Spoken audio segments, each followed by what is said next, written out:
Oi gente, tudo bom? Hoje eu tô aqui gravando um vídeo que partiu a respeito do comentário que a Jéssica fez no vídeo em que eu falava a respeito da nossa identidade, pra gente formar identidades cada vez mais leves. E ela trouxe um questionamento que é muito comum assim pra gente, né? Que são essas duas vozes que parecem atuar aí na nossa mente, né? A gente tem assim a sensação de que, sabe, tem até aqueles desenhos animados, né, que tem um diabinho e tem um anjinho e que os dois ficam falando duas coisas ali distintas, né? Uma coisa, Jéssica, que até eu queria falar pra você, eu não sei se você já viu esse vídeo, eu também não vou me recordar do nome dele, mas eu me lembro que uma vez eu falei a respeito justamente dessa questão, porque a gente tem a sensação assim de que eu queria muito fazer alguma coisa, era isso que eu queria, a voz na minha mente falou que eu deveria fazer tal coisa, mas no final das contas eu acabo fazendo outra. Então, eu vou dar um exemplo. Eu queria muito conseguir falar com muita tranquilidade com uma pessoa que me irrita muito, mas quando chega na hora H eu acabo brigando, acabo gritando, acabo me exaltando, algo desse tipo, né? E aí a gente tem o costume de dizer que eu tenho vontade de fazer isso, mas algo é maior, eu não consigo. Me lembrei, eu até usei o exemplo de quando, né, da pessoa que vai lá e assalta a geladeira, e ela falou assim, é mais forte do que eu. E aí, né, é importante a gente entender que quando eu vou lá e faço alguma coisa que teoricamente na minha mente eu falo, não, não era isso que eu queria fazer, essa não sou eu, né? Na verdade, sou eu, porque é o que eu estou fazendo no final das contas, né? Mas o que a gente precisa entender é que quando eu faço isso, quando, por exemplo, nesse exemplo que eu dei, eu me exalto e grito com alguém com quem eu me desentendo, né? Existe um ganho secundário nisso. Então eu tomo essa atitude não porque tem uma voz que está gritando na minha mente e eu não consigo controlar e eu sigo essa voz, mas sim porque eu tenho algum ganho secundário e talvez pode ser chamar a atenção de alguém, né, desse alguém que me irrita bastante, ou talvez seja uma vontade, sei lá, de me impor, de mostrar que eu também mando, enfim, existe algo ali que nos move e que traz um ganho secundário, né? Então só pra gente, assim, a gente já se divide em tantas partes, na verdade, né? A gente se divide, já coloca tantas máscaras dependendo do ambiente em que a gente está inserido, dependendo se a gente está no trabalho, se está entre amigos, se está numa instituição religiosa, espiritual, ou se a gente está numa balada. A gente veste tantas máscaras e tantas fantasias para interagir, né, nesses vários grupos aí de pessoas. E então, assim, já é muito complicado a gente ser um ser uno, a gente se divide em muitas partes, se pode em algumas, se libera mais em outras, né? E aí ainda a gente vai criar dentro da própria mente uma dupla personalidade, como se tivesse duas vozinhas ali falando na mente, né?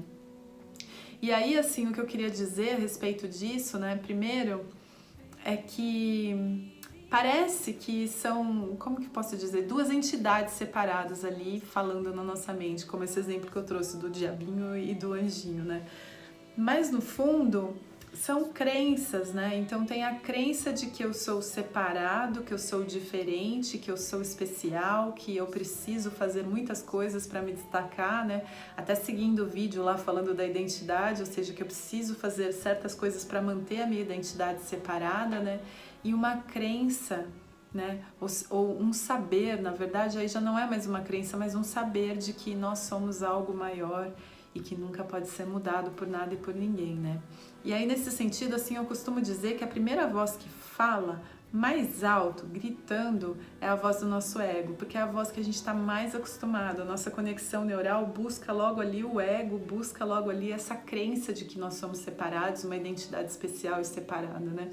Então, é como assim, você vai escovar o dente, você já tem uma conexão neural para isso, você não precisa pensar, estar presente ali na escova do dente, até um exercício, como é que é estar presente enquanto eu escovo os meus dentes, né? Prestando atenção naquilo que eu estou fazendo. Mas no caso não é isso que a gente faz. Então, como uma conexão neural muito forte, um hábito que eu criei, um costume, então eu costumo dizer, né, que a gente está muito acostumado a escolher o medo, é mais difícil para a gente escolher o amor, né? Então, nesse sentido, a primeira voz que fala, que grita, que fala muito alto é a voz do ego, né?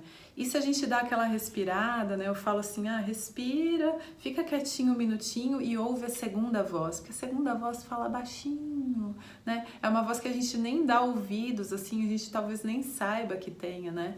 E aí talvez a gente se conecte com um outro tipo de resposta.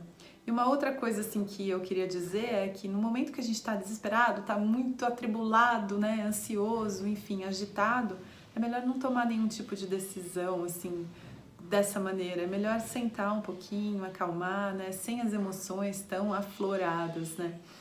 E além disso, o que eu posso deixar como dica também é como eu estou me sentindo, né? E é difícil, assim, esse aspecto. A Jéssica trouxe um bem específico do tipo assim, não aguento mais, vou pedir demissão.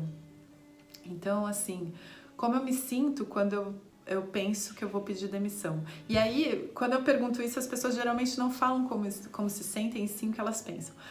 Eu me sinto desesperada porque eu sei que eu vou perder o emprego, eu preciso do dinheiro e não sei o quê. Ou seja, são vários pensamentos, vários julgamentos, né?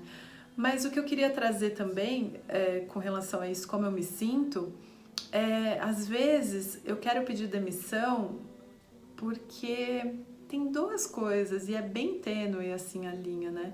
Às vezes eu já sei que ali não é o meu lugar, que eu não quero mais, enfim, eu já sei disso e talvez tenha um pensamento do ego de medo, não, mas fica, a sua estabilidade, a sua segurança e tudo isso, talvez seja isso, né? Mas por outro lado também, às vezes eu quero pedir demissão porque eu quero fugir de uma crença minha, de um pensamento, de uma autocobrança que eu tenho, de um autoconceito que eu tenho muito deturpado de mim mesma. Então eu quero fugir disso e aí por isso eu quero pedir demissão.